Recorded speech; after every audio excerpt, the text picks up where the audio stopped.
Hello, let me get into our screen share. All right. All right, so I was assigned cultural groups in South Asia, and so I'm going to just dive a little bit deeper into some of the religions of this area. So the first one is Hinduism, which is the world's third largest religion. It does not come from a single origin, but instead from many sources. So there's no one person or book that they point to when it comes to their teachings and what they follow. They follow many gods and goddesses, but also believe in an almighty being. So again, they don't have any like set person. Here, turn on this. There, you can see me a bit better, but they don't have any like super like set in stone like this is the book you need to like follow and stuff like that. So I thought that was kind of interesting.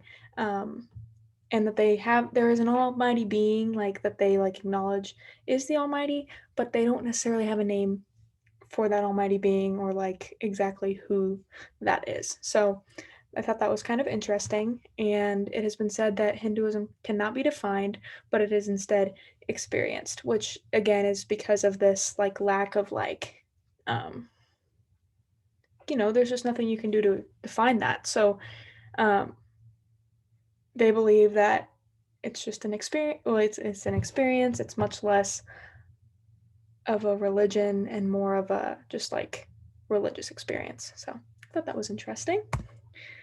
The next one is Buddhism, which is the world's fourth largest religion. It was started by Siddhartha Gautama, and he is the Buddha who founded the religion. So he was the guy who kind of went through this whole experience of Buddhism and then like put a name to it. Like he was like, yeah, that's something I want to teach and like I want to share this feeling with the world. So they basically seek enlightenment and nirvana. And so enlightenment is basically um, um, Siddhartha went through his life and like cast off all earthly belongings and just like lived like with like no personal belongings and stuff like that and just like lived a perfectly happy life. And he didn't like put his happiness on earthly things. And a lot of people really admired him for that, and he stood out because he was so happy without really having anything. And so his end goal was to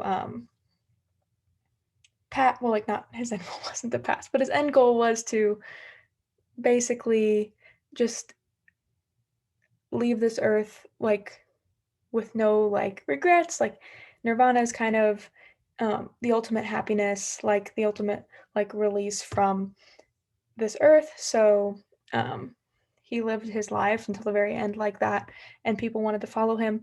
So included in his last breaths were four words of inspiration: strive on with awareness, and his followers did.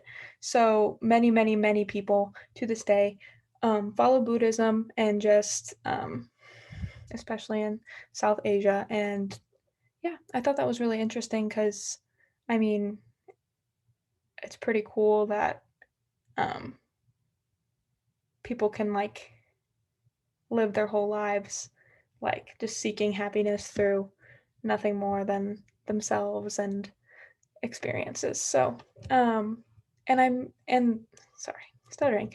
Um, there have been like many Buddhas since then. Um, Obviously, there are Buddhists, but there were a couple more Buddhas that people follow because they believe in reincarnation. And the last one I want to talk about is Jainism, which is salvation by perfection through successive lives and non injury to living creatures. So, this one's not one of the bigger religions at all. Like, unlike the last two, that it was not one of the main world religions. I'm not gonna lie, before I did the reading, I didn't know about this religion, but it was kind of interesting to read about. The main teacher was named Mahavira, seen as a contemporary of Buddha. So Obviously, it's taking a little bit from Buddhism and it's taking some from Hinduism, which kind of which means it doesn't necessarily have a clear definition similar to Hinduism, but they basically believe that the soul is trapped in the body by karma, which is physical matter, and it must be liberated. So they live their lives trying basically just to be the best people that they can. They don't even injure, like, I read that they don't even injure like bugs. Like, everything matters to them, and if they kill something, it will give them bad karma. So, very interesting that they would base it off of two. I mean, they're not very different. Well, they are very different. Hinduism and Buddhism, but just kind of interesting that it would be a mix of the two.